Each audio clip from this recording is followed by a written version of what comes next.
California is shutting down.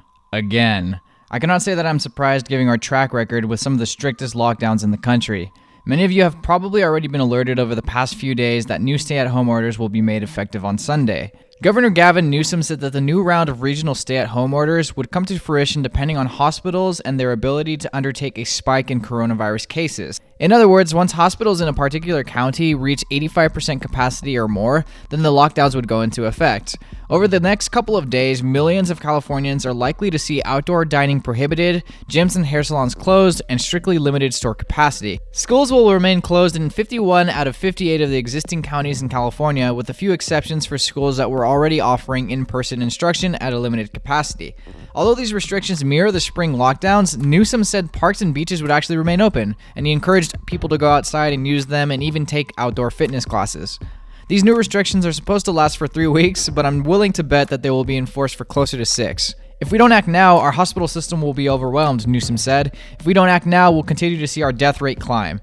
In order to enforce his stay-at-home orders, Newsom has threatened to cut funding to those counties who do not abide by his rules. This approach has unsurprisingly been criticized due to a lack of enforcement of protections for essential workers. This is added to the vulnerability of the low-paid Californians who are already more heavily affected by the virus than others. It is apparent that cases have gone up substantially over the past few months, probably as a result of colder weather keeping people indoors, holiday gatherings, and people gradually returning to work. Restaurants have not taken too kindly to these new outdoor dining restrictions, claiming that there is no scientific evidence to prove that cases would increase as a result of their customers eating outside. You have to feel bad for the restaurants that have invested in heaters, tables, and equipment just to seat people outside and then have the government tell them that they can only have a takeout option. Restaurant owners and employees are not the only ones who are fed up with these restrictions. Many Californians have grown tired of government intervention in their daily lives. It also doesn't help that Governor Newsom was spotted breaking his own rules on 2 separate occasions. First, Newsom attended one of his lobbyist friends' birthday parties in which there were multiple households in attendance, and then he was seen dining with friends at an extremely expensive Michelin 3-star restaurant named the French Laundry in Napa County. Newsom has drawn criticism for his actions, which has resulted in skepticism from a pretty substantial percentage of the California population. Still, roughly 60% of Californians approve of him as of November. So are Newsom's lockdowns justified? Many people look at the roughly 280,000 people that have died as a result of the virus and say yes. However, there are others that disagree with the restrictions due to the financial turmoil that surfaces when shutting down the economy. Both parties have valid arguments, but let's take a look at the numbers. According to the CDC, out of a population of roughly 328 million people, approximately 250,000 have passed away due to COVID. The data hasn't been refreshed since December 2nd, and I have seen that this number is now closer to 280,000, so I'll just use that higher number. This equates to about 0.085% of the population. It is worth noting that we have seen much higher death rates with the likes of the Spanish flu at 2.5%, Ebola at 50%, and SARS at 15%. The information that I'm sharing with you isn't meant to come off as insensitive. I understand that many families have been tremendously affected due to the virus, and the long-term health effects of COVID are still relatively unknown. My goal, however, is to take a data-driven approach and make decisions based on fact. For you parents that are worried about your children, very few between the ages of 0 and 14 have passed away. That isn't to say don't be safe, just try not to stress too much about it. For those of you in your teens, 20s, and 30s, it is also extremely unlikely that you are going to die from this virus. Approximately 0.0026% or 2,291 out of roughly 88 million people have died between the ages of 15 and 34 due to COVID. However, if you have any pre-existing conditions, your chances may be higher. The age group that is most likely to succumb to the virus are unsurprisingly the elderly. A mind-boggling 39% of all COVID-related deaths have happened in long-term care facilities.